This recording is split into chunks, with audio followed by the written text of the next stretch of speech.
우리가 맥주 감사주일은 한 해의 절반을 지나오면서 주신 은혜에 감사하고 그리고 앞으로 주실 은혜를 기대하며 드리는 예배가 바로 맥주 감사주일 예배입니다. 농부들이 한 해의 농사를 지으면서 첫 열매를 수확하는 기쁨으로 하나님께 감사하듯이 우리도 우리의 삶에서 주신 크고 작은 열매들을 헤아리면서 감사하는 시간입니다. 여러분들 지난 6개월 동안 하나님께서 여러분들에게 크고 작은 감사의 열매들을 주시지 않았습니까? 한번 그것들을 여러분들 한번 발견하시고 그것을 가지고 하나님 앞에 감사할 수 있는 그런 저와 여러분들이 되시기를 바랍니다. 그리고 앞으로 남은 6개월도 하나님께서 우리에게 베풀어 주실 은혜를 미리 감사할 수 있는 그런 시간이 되기를 바랍니다. 자, 그런데 여기 오늘 우리가 함께 나눌 말씀 하박국 3장 17절 18절은 우리가 흔히 생각하는 감사와는 조금 다른 이야기를 하고 있습니다. 우리 본문 금방 읽어봤지만 다시 한 번만 더 읽어보도록 하겠습니다. 시작. 무화과 나무가 무성하지 못하며 포도나무에 열매가 없으며 감람나무에 소출이 없으며 밭에 먹을 것이 없으며 우리의 양이 없으며 외양간에 소가 없을지라도 나는 여호와로 말미암아 즐거워하며 나의 구원의 하나님으로 말미암아 기뻐하리로다. 아멘. 자, 이 말씀은 세상이 말하는 기쁨과는 너무나도 다릅니다. 그죠? 세상이 말하는 기쁨과 너무나도 다릅니다. 세상은 언제나 기쁨 이꼴 조건입니다. 무슨 말입니까? 조건이 있어야 기쁘다라는 것입니다. 어떤 조건이 있어야 기쁩니다. 사업이 잘 되면 기쁘고, 승진하면 기쁘고, 자녀가 원하는 대학에 가면 기쁩니다. 조건이 있어야 기쁩니다. 반대로 일이 뜻대로 되지 않으면 좌절합니다. 실패하면 무너집니다. 조건이 무너지면 자신도 무너지는 것입니다. 우리의 기쁨은 늘 외부적인 어떤 조건에 묶여 있는 것입니다. 여러분들 지금까지 하나님 앞에서 여러분들의 기쁨도 그렇지 않았습니까? 어떤 조건에 의한 기쁨, 어떤 조건이 내게 주어졌을 때 그때 저와 여러분들 기뻐하지 않으셨습니까? 세상은 가지고 있어야 기뻐할 수 있다라고 그렇게 말합니다. 그런데 오늘 하박국 선지자는 모든 것이 빼앗긴 상황에서 오히려 기쁨을 노래하고 있습니다. 즉 조건이 없는데, 우리는 조건이 있어야 기뻐하는데 오늘 하박국 선지자는 조건이 없는데 기쁨으로 노래하고 있는 것입니다. 무화과 나무가 무성하지 못하고 포도나무에 열매가 없고 밭에는 먹을 것이 없고 양도 소도 없는 그런 절망적인 상황에서 하박국 선지자는 나는 여호와로 말미암아 즐거워하며 나의 구원의 하나님으로 말미암아 기뻐하리로다 라고 그렇게 고백합니다. 도대체 어떻게 이런 고백이 가능할까요? 이 기쁨은 어디서 왔을까요? 그리고 우리는 어떻게 그런 깊은 기쁨을 누릴 수 있을까요? 오늘 말씀을 통해서 이 질문에 대한 답을 찾아보고자 합니다. 하박국 선지자는 자신의 눈앞에 펼쳐진 절망적인 현실을 구체적으로 나열하고 있습니다. 비록 무화과 나무가 무성하지 못하며 포도나무에 열매가 없으며 감람나무에 소출이 없으며 밭에 먹을 것이 없으며 우리의 양이 없으며 외양간에 소가 없을지라도, 여러분, 이 구절은 당시 유대인의 삶의 근간이 되는 모든 수입원이 사라졌음을 의미합니다. 삶의 근간이 되는 모든 수입원, 그 수입원이 사라졌다라는 것입니다. 여러분, 농업 기반 사회에서 무화과, 포도, 감람나무는 뭡니까? 주식이었습니다. 그런 것들은 자신들이 먹고 사는 데 있어서 주식이었습니다. 그리고 밭과 가축은 생계를 유지하는 가장 중요한 수단이었습니다. 그런데 이 모든 것이 없다라는 것은 곧 뭡니까? 먹을 것이 없고 생계를 유지할 수 있는 가장 중요한 수단이 다 사라져 버렸다. 그건 뭡니까? 이제는 곧 죽는다는 거죠. 뭐 희망이 없는 거죠. 사람이 먹어야 살 것 아닙니까? 그런데 밥과 가축은 생계를 유지하는 가장 중요한 수단인데 이것도 없고, 그리고 당장 어떤 거요? 주식도 없습니다. 그렇기 때문에 이것은 곧 생존 자체가 심각하게 위협받는 상황을 뜻합니다. 단순히 재정적 어려움을 넘어서 삶의 기반 자체가 흔들리는 극심한 고난의 상황인 것입니다. 우리가 살고 있는 이 시대도 마찬가지입니다. 우리는 행복을 위해서 많은 것을 추구합니다. 안정적인 직장, 좋은 집, 풍요로운 삶, 그리고 건강한 가족,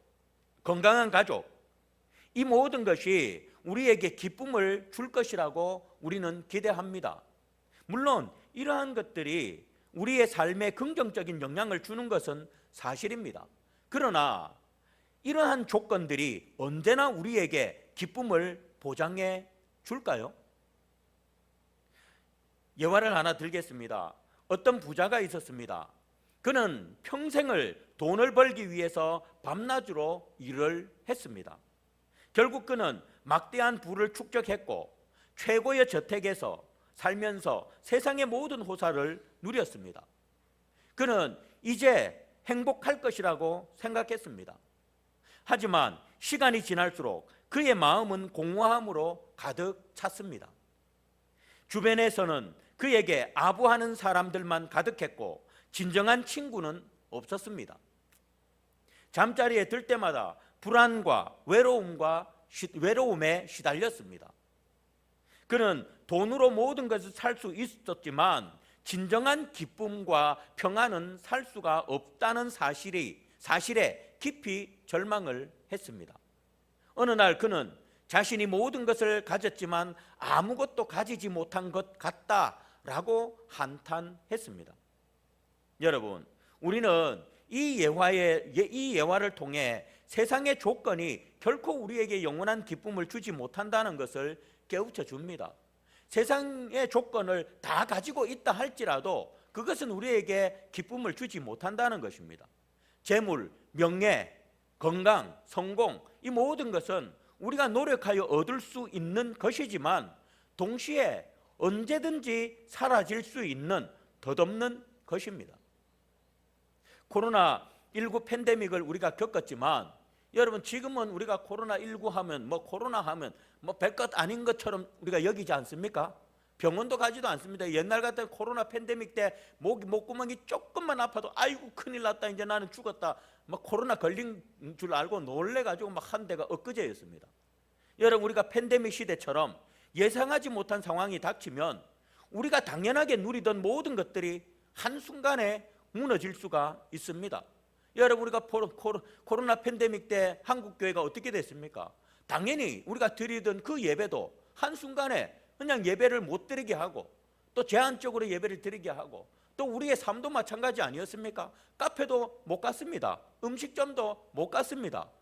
백신 주사 2차까지 맞은 사람들만 갈 수 있었습니다. 그렇지 않은 사람들은 카페도 어디도 가지 못하는 그렇게 되었습니다. 보십시오. 이처럼 예상치 못한 상황이 닥치면 우리가 당연하게 누리던 모든 것들이 한순간에 무너집니다. 시장이 폭락하고 사업이 어려워지고 건강을 잃을 수도 있습니다. 그때 우리가 조건에 기대었던 기쁨은 마치 모래 위에 지은 집이 파도가 치면 순식간에 파도에 휩쓸려서 사라져버리듯이 사라져버리는 것입니다. 사랑하는 성도 여러분, 우리에게 기쁨을 줄 것이라고 생각했던 세상의 자원들이 언제든 무너질 수 있다는 사실을 우리는 꼭 기억해야 될 줄 압니다.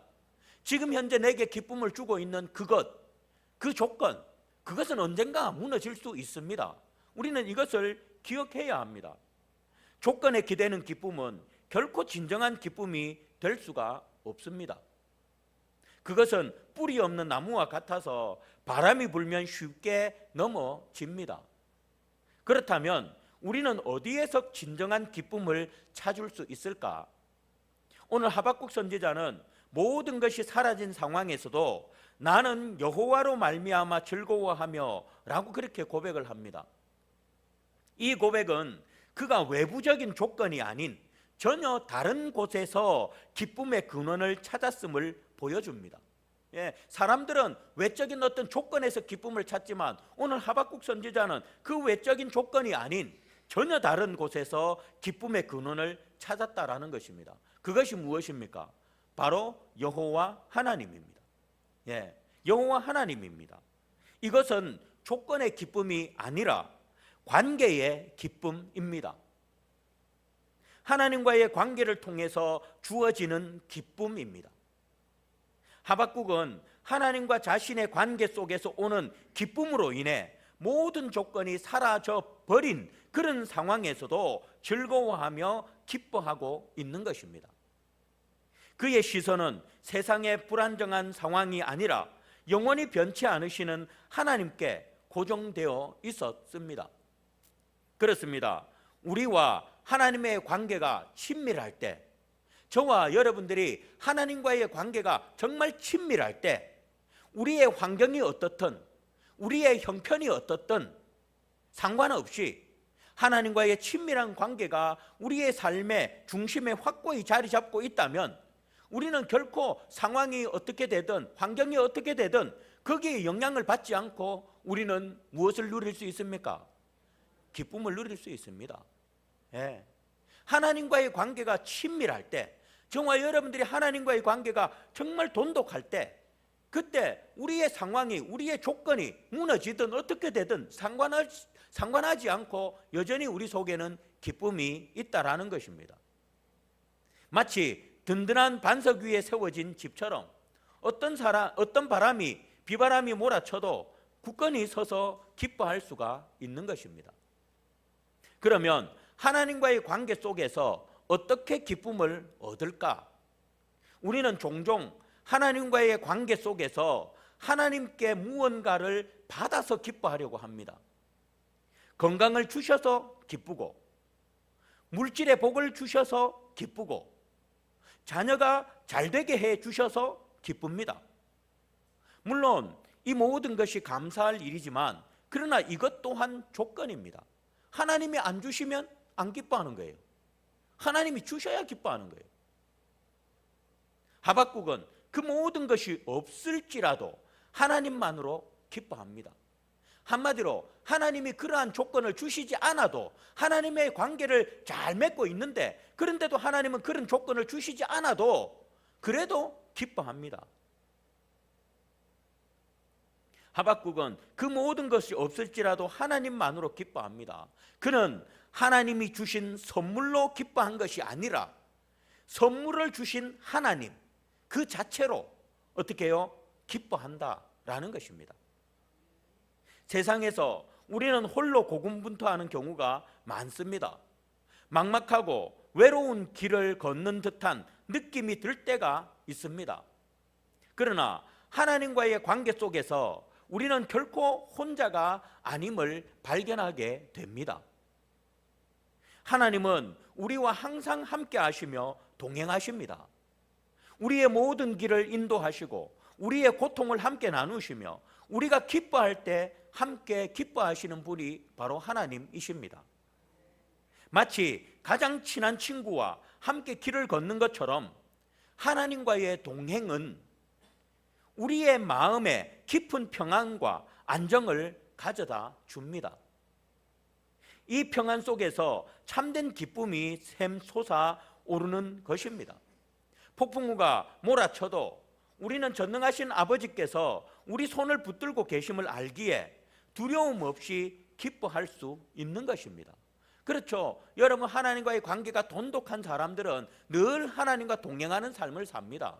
여러분, 그 하나님과 동행하는 삶을 사는 사람이 어찌 어떤 환경에서도 어떤 상황에서도 두려워하고 불안해할 수 있겠습니까? 항상 어떤 상황 속에서도 기뻐할 수 있는 것입니다. 또한 세상의 모든 조건은 일시적이며 우리의 갈증을 완전히 채워주지 못합니다. 아무리 좋은 것을 가져도 더 좋은 것을 갈망하게 되고, 또 아무리 많은 것을 누려도 더 많은 것을 누리기를 원합니다. 이것이 바로 인간의 본성입니다. 그러나 하나님은 우리의 영혼에 참된 만족이 됩니다. 시편 16편 11절을 보면 주께서 생명의 길을 내게 보이시리니 주의 앞에는 충만한 기쁨이 있고 주의 오른쪽에는 영원한 즐거움이 있나이다 라고 고백합니다.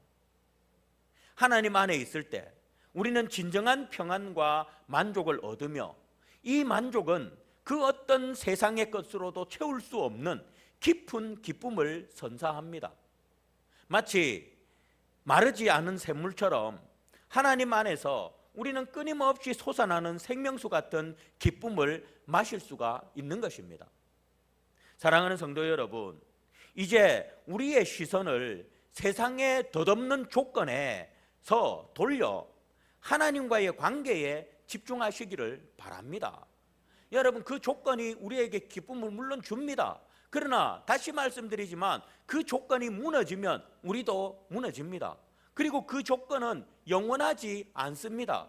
그리고 사람은 본성상 그 조건으로 만족하지 못합니다. 그 조건을 얻으면 더 큰 조건을 얻으려고 합니다. 그렇기 때문에 영원한 기쁨, 온전한 기쁨을 누리지 못합니다. 그렇기 때문에 우리의 시선을 조건에 두는 것이 아니라 바로 하나님과의 관계에 우리의 시선을 돌려야 하는 것입니다. 그랬을 때 어떻게 해요? 하나님과의 관계가 깊어지고 친밀해질수록 우리는 어떤 환경 속에서도 흔들리지 않는 깊은 곳에서 솟아나는 참된 기쁨을 경험하게 되는 것입니다. 저와 여러분들의 삶 속에 하나님과의 살아있는 관계에서 오는 충만하고 영원한 기쁨이 넘쳐나시기를 주의 이름으로 축복드리겠습니다. 아마 지금도 하나님과의 관계가 온전한 분들은 늘 기쁠 거예요. 남들이 봤을 때는 다 무너져가고 쓰러져가는 집에서 살아도 그래도 그 속에 사는 그분은 기쁩니다. 왜? 하나님과의 관계로부터 오는 그 기쁨이 어떤 것도 막을 수 없거든요. 그러나 아무리 대궐 같은 집, 삐까뻔쩍하는 집에 살더라도 하나님과의 관계가 온전하지 못한 분들은 기쁨이 없을 것입니다. 여러분, 그러니 저와 여러분들 조건으로 인한 기쁨을 바라보지 마시고 하나님과의 관계에서 오는 그 기쁨, 그것들을 바라보는 저와 여러분들이 되시기를 바랍니다. 그래서 정말 하나님과의 관계를 통해서 여러분들이 변하지 않는 기쁨, 정말 깊은 기쁨, 신앙의 깊은 기쁨을 누리는 그런 분들이 되시기를 다시 한 번 더 축복드리겠습니다. 자, 하박국은 그의 고백 마지막에서 더욱 깊은 기쁨의 근원을 밝힙니다. 거기 보니까 이렇게 말합니다. 나의 구원의 하나님으로 말미암아 기뻐하리로다. 하박국은 단순히 상황을 초월한 것이 아니라 하나님의 구원을 확신했기 때문에 기뻐했습니다. 여러분, 지금 하박국 이 시대는 바벨론 침략으로 인해서 절망적인 시대였습니다. 지금 하박국이 말하는 거는 진짜 하박국 자기 집에 양도 없고 소도 없고 먹을 게 없어가지고 그런 게 아니라 지금 이스라엘이 이제 그렇게 되고 있다는 걸 그렇게 비유적으로 표현하는 거예요. 그는 바벨론 침략이라는 절망적인 현실 속에서 모든 것을 빼앗기는 하나님의 심판을 보았지만 동시에 그 심판 뒤에 있는 하나님의 구원의 계획을 믿었습니다. 이스라엘 백성이 비록 고난을 당할지라도 하나님은 결국 그들을 구원하실 것이라는 확신이 그에게 있었습니다. 지금은 비록 바벨론에 의해서 밭도 소도 양도 모든 것들을 다 빼앗기지만 그러나 하나님께서는 그런 이스라엘을 그냥 내버려 두지 않으시고 반드시 구원하실 것이다 라는 것을 그는 확신했었습니다. 이 구원의 확신이 그의 마음속에 흔들리지 않는 기쁨으로 자리 잡게 됐던 것입니다.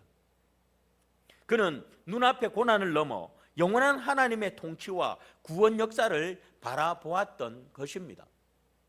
그렇습니다. 어떤 상황, 어떤 환경, 어떤 여건 가운데 있을지라도 하나님의 구원을 확신하는 성도는 그 어떤 경우에도 좌절하지 않고 기뻐할 수 있습니다. 또 하나 예화를 들겠습니다. 어떤 사람이 험난한 사막을 헤매다가 죽을 지경이 되었습니다. 예, 사막을 우리가 한 번도 가보지 않았지만 여러분 사막에서 길을 잃는 분들이 많다고 하잖아요. 요즘은 뭐 하도 좋아가지고 뭐 동서남북이 어디고 어디로 가면 된다는 거 다 알 수 있지만은 어쨌든 우리가 사막에서 어떤 한 사람이 이렇게 길을 가다가 길을 잃고 죽을 지경이 되었습니다. 마실 물도 먹을 것도 없이 모든 것을 포기하려던 그 순간 멀리서 오아시스를 발견했습니다. 그 오아시스는 아직 도달하지 못했고 저 멀리 있습니다. 그리고 그곳에 무엇이 있을지 알 수 없었습니다. 하지만 그는 그 오아시스를 발견하고는 소망을 가집니다. 네, 다 죽어가던 그가 정말 이제는 나는 죽었구나 하고 포기하려던 그가 오아시스를 발견하고는 소망을 가졌습니다. 그리고 그는 그 오아시스를 발견하고는 소망을 가지고 죽음 직전의 상황에서도 오아시스를 향해서 발걸음을 옮겼습니다.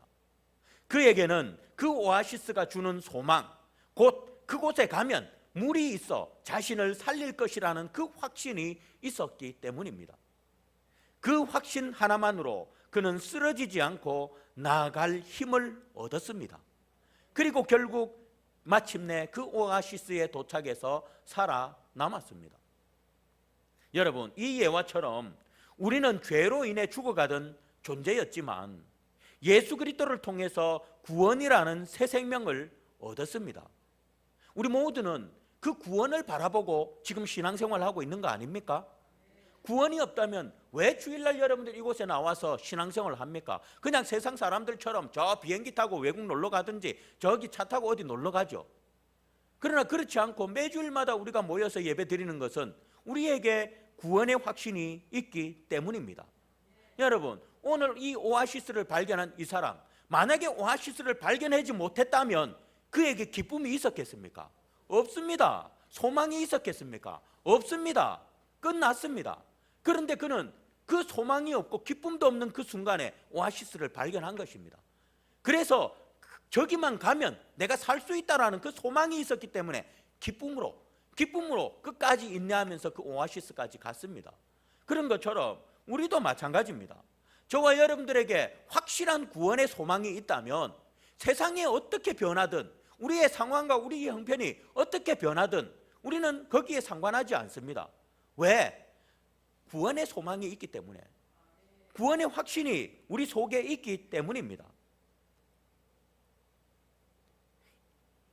우리는 고난 속에서도 영원한 구원의 소망을 붙들고 기뻐할 수가 있는 것입니다. 이것이 바로 죽음을 이기고 모든 역경을 뛰어넘게 하는 진정한 신앙의 힘입니다. 사도 바울이 감옥에서도 찬양하고 기뻐할 수 있었던 이유가 무엇일까요? 여러분, 그리고 또 많은 순교자들이 십자가에 매달려서 화형당하면서도 기뻐하고 사자굴에 던져 넣어서 사자에게 뜯겨 먹는데도 기뻐하고 그렇게 기뻐할 수 있었던 이유가 무엇일까요? 제가 전에 말씀드렸죠. 지금도 아마 유튜브 찾아보면 여러분 마음 먹고 찾아보면 있을 거예요. 순교자들 목 베이는 거, 빨간 옷 입혀놓고 그 IS입니까 뭡니까 거기서 참소하는 거. 제가 그거 보고 진짜 며칠 동안 제가 잠을 진짜 막 그것 때문에 막 너무 끔찍해가지고 진짜 제가 직접 목이 탁 날아가는 거 봤다니까. 영상을 통해서 팔다리도 다 잘라버리고요. 그래 그걸 갖다 사막에 집어 던져버리고. 근데요 그 사람들 옆에 사람이 목이 베어가지고 자빠지는데도 찬송 부릅니다. 옆에서. 제가 그걸 보면서 제 자신이 너무너무 부끄럽기도 하고 진짜 한편으로는 너무 잔인하다라는 생각도 들던데, 여러분들 그들이 그렇게 순교를 당하기 직전에도 그렇게 하나님을 찬송하고 기뻐할 수 있는 이유가 무엇입니까? 구원의 확신입니다. 예. 이 고난은 잠시다. 이 고난 후에 나는 하나님 나라 간다. 불로 찢어져서 엄청나게 고통스럽죠. 여러분들 아마 제일 고통스러운 게 불에 타 죽는 게 아닐까 싶어요. 바로 안 죽으니까. 근데 어쨌든 그 잠시뿐이, 그 잠시의 그 영원한 구원의 소망, 그 영원한 세상에 비하면 이거는 아무것도 아니다라는 그런 확신이 그들에게 있기 때문에 그 고통 속에서도 기뻐할 수가 있는 것입니다. 바울이 옥에 갇혀서도 기뻐했던 것도 바로 구원의 소망이 있었기 때문입니다. 저와 여러분들, 우리에게는 구원의 소망이 있으십니까? 확실한 구원의 소망이 있으십니까? 그 구원의 소망을 가지고 우리의 상황이 어떻게 변하든, 우리의 형편이 어떻게 변하든 상관하지 마시고 그 구원의 소망으로 인해서 기뻐할 수 있는 그런 저와 여러분들이 되시기를 바라겠습니다. 오늘 이 하박국 선지자는 바로 하나님의 그 구원의 계획, 그 구원을 하나님께서 이스라엘 이대로 내버려 두지 않으시고 반드시 회복시켜 주실 것이다, 구원하실 것이라는 그 확신이 그에게 있었기 때문에 모든 것을 잃어버려도 하박국은 기뻐할 수 있었던 것입니다. 그런 기쁨이 저와 여러분들에게도 있기를 주의 이름으로 축복드리겠습니다. 말씀을 맺겠습니다. 사랑하는 성도 여러분, 오늘 우리는 맥주 감사주의를 맞이했습니다. 우리는 지금 무엇으로 여러분들 기뻐합니까? 지난 6개월 동안 여러분들 삶을 돌아보면서 아무런 조건이 없어서 나는 기뻐할 것이 없어요, 그렇게 말하는 분들이 계십니까? 작은 거든 큰 거든 어떤 조건도 내게는 없어서 기쁠 게 없어요. 하나님께서 내게 조그마한 조건도 뭐 주신 것이 없어요. 혹시 그러는 분들 계십니까? 풍성한 수확의 기쁨, 아니면 건강과 평안을 주신 하나님의 은혜 때문에 기뻐하십니까? 물론 이 모든 것이 감사할 일이고 우리는 그로 인해 기뻐해야 합니다. 하지만 하박국 선지자의 고백처럼 풍성한 열매가 없을지라도, 우리의 삶에 어려움이 닥칠지라도 여전히 기뻐할 수 있는 신앙, 그것이 바로 진짜 신앙입니다. 우리의 기쁨이 외부적인 조건에 좌우되는 것이 아니라 하나님과의 관계와 우리에게 주신 구원의 확신에 뿌리를 내릴 때 우리는 어떤 상황 속에서도 흔들리지 않는 기쁨, 깊은 기쁨을 누릴 수가 있을 것입니다. C.S. 루이스의, 제가 지난번에도 한번 말씀드렸는데, 이 C.S. 루이스의 순전한 기독교라는 책이 있습니다. 이 순전한 기독교라는 책 안에 이런 내용이 있습니다. 기쁨은 하나님을 아는 데서 오는 필연적인 결과다. 하나님을 알면 기쁨이 따라온다. 하나님을 알면 기쁨은 어떻다고요? 필연적으로 따라온다. 조건이 없어도, 어떤 조건이 없어도 하나님을 알기만 알면 필연적으로 기쁨은 따라온다 라고 그렇게 말하고 있습니다. 하나님을 알고 하나님의 구원을 확신할 때 우리의 마음은 깊은 기쁨으로 채워집니다. 이 기쁨은 세상이 줄 수 없는 오직 신앙을 가진 사람만이 누릴 수 있는 기쁨입니다. 이 기쁨은 세상의 폭풍우 속에서도 든든한 등대가 되어 우리를 바른 길로 인도합니다. 이 기쁨은 우리에게 주어진 삶의 모든 순간을 하나님 안에서 의미 있게 살아가게 할 것입니다. 신앙의 깊은 기쁨은 조건이 아니라 하나님과의 관계에서, 그리고 구원의 확신에서 흘러나옵니다. 이 귀한 기쁨을 날마다 누리며 살아가는 그런 저와 여러분들이 되시기를 바라겠습니다. 다시 말씀드립니다. 하나님을 알면 기쁨은 필연적으로 따라옵니다. 그러니 하나님과의 관계를 더 깊이 가짐으로 하나님을 알아가는 그런 저와 여러분들 되시기를 바랍니다. 그래서 세상이 줄 수 없는, 그 누구도 누릴 수 없는 기쁨을 누리는 우리 성등교회 성도님들 다 되시기를 주의 이름으로 축복드리겠습니다. 기도하겠습니다.